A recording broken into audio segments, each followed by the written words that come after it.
భవన్స్లో బంధు రాజ్యం, మరో సంచికలో రాబంధు అక్రమాలు. సైనిక్పురి విద్యావనంలో అక్రమాల వలయం, పేరుకే ట్రస్ట్, లోపల దోపిడీ రాజ్యం. 50 ఏళ్ల గొప్ప చరిత్రకు 5 ఏళ్లలో మచ్చ. వయోభారంతో పక్కకు జరిగే నాయకత్వం, మేనేజ్మెంట్ లేకుండా ఇద్దరి చేతుల్లోనే వ్యవస్థ. పాత ఉద్యోగుల తొలగింపు, కొత్త వారితో ఆట. హైదరాబాద్ సైనిక్పురి ప్రాంతం దాదాపు 5 దశాబ్దాల చరిత్ర కలిగిన ప్రముఖ విద్యా సంస్థ భారతీయ విద్యాభవన్ ఇప్పుడు వివాదాల ముసుగులో చిక్కుకుంది. భారతీయ సంస్కృతి, నైతిక విలువలతో కూడిన విద్యను అందించాలని లక్ష్యంతో ప్రారంభమైన ఈ విద్యావనం గత 5-6 ఏళ్లుగా కొందరు ఆధీనంలో పడిపోయిందనే ఆరోపణలు బలంగా వినిపిస్తున్నాయి. భవన్స్ అంటే తెలంగాణలో కొంత హైదరాబాద్లో మంచి పేరున్న ఇది అనమాట. ఇది స్కూలు. ఇక్కడ సీట్ రావడం కూడా అంత ఈజీ కాదు. చాలా పెద్ద పెద్ద ఇన్ఫ్లుయెన్స్లు ఉపయోగించాలి తెలుసా భవన్స్లో సీట్ రావాలంటే. దీన్ని కన్నయ్యలాల్ మాణిక్లాల్ మున్షి 1938 నవంబర్ 7న ముంబైలో భారతీయ సంస్కృతి విలువలను కాపాడుతూ విద్య అందించే సంస్థగా భవన్స్ విద్యా సంస్థ స్థాపించారు. ఈ సంస్థ ప్రారంభానికి మహాత్మా గాంధీ వంటి జాతీయ నాయకులు ఎంతోమంది ప్రోత్సాహం కూడా అందించారు. భారతీయ సంస్కృతి, తత్వశాస్త్రం, ధర్మం, ఆధునిక విజ్ఞానాన్ని కలిపి విద్య అందించడమే మున్షి ప్రధాన లక్ష్యం. ప్రపంచం నలుమూలల నుండి ఉన్నతమైన ఆలోచనలు మనకు రావాలి అనేది భవన్స్ యొక్క ప్రధాన మోటో.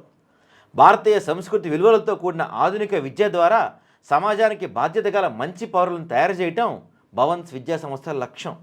ఇది ఎలాంటి లాభాపేక్ష లేని చారిటబుల్ పబ్లిక్ ట్రస్ట్. దీనికి ముఖ్య లక్షణాలు ఏంటంటే, భారతీయ సంస్కృతి పరిరక్షణలో భాగంగా భారతీయ సంస్కృతి, సాంప్రదాయాలు, తత్వశాస్త్రం విలువలను కాపాడుతూ వాటిని కొత్త వాళ్ళకు అందించడం, ఇక ప్రాథమిక విద్య నుంచి ఉన్నత విద్య వరకు ఉత్తమమైన విద్య ఇవ్వటం, ఇక క్రమశిక్షణ, నిజాయితీ ఇవన్నీ అందించడం, దేశభక్తి, సంస్కృతి అవన్నీ ఉంటాం. దాని తర్వాత ముఖ్య సిద్ధాంతాలు సత్యం, ధర్మం, శాంతి, ప్రేమ, అహింస, సహనం, జాతీయ ఐక్యత, మానవతాభావం, సేవాభావం, ప్రపంచ సోదర భావం.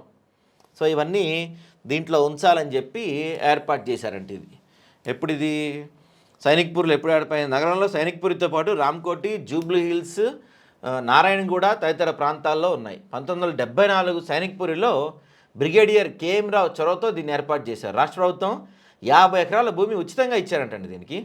50 ఎకరాలు అప్పట్లో. సో ఇక్కడ ఇవన్నీ ఉంటాయి. అసలు ఏమైనా 5 ఏళ్ళ నుంచి అంటే, ఎంతో చరిత్ర కలిగిన సైనిక్పూరిలోని భవన్స్ విద్యా సంస్థ మాఫియా చేతిలోకి పోయింది. గత 5-6 ఏళ్ళుగా ఇష్టరాజ్యంగా తోపిడీ చేస్తున్నారు.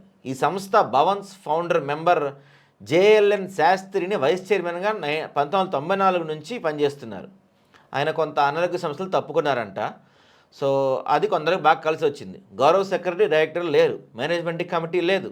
అంతా కూడా 2 ఉద్యోగులు కథ నడిపిస్తున్నారు. అందిన కాడికి దోచేస్తున్నారు. పాత ఉద్యోగులు తొలగిస్తున్నారు, కొత్త వారిని నియమించుకొని ఇద్దరే దోచుకు తింటున్నారు. సో 50 ఏళ్ళ చరిత్ర కలిగిన ప్రముఖ విద్యా సంస్థ భవన్ దీనిని గత 5-6 ఏళ్లుగా ఓ రాబంధు దోపిడీ చేస్తున్నాడు. మరొకరితో కలిసి అందిన కాడికి దోచుకుంటున్నాడు. ఈ రాబంధు లీలలు, అవినీతి అక్రమాలు మరో సంచి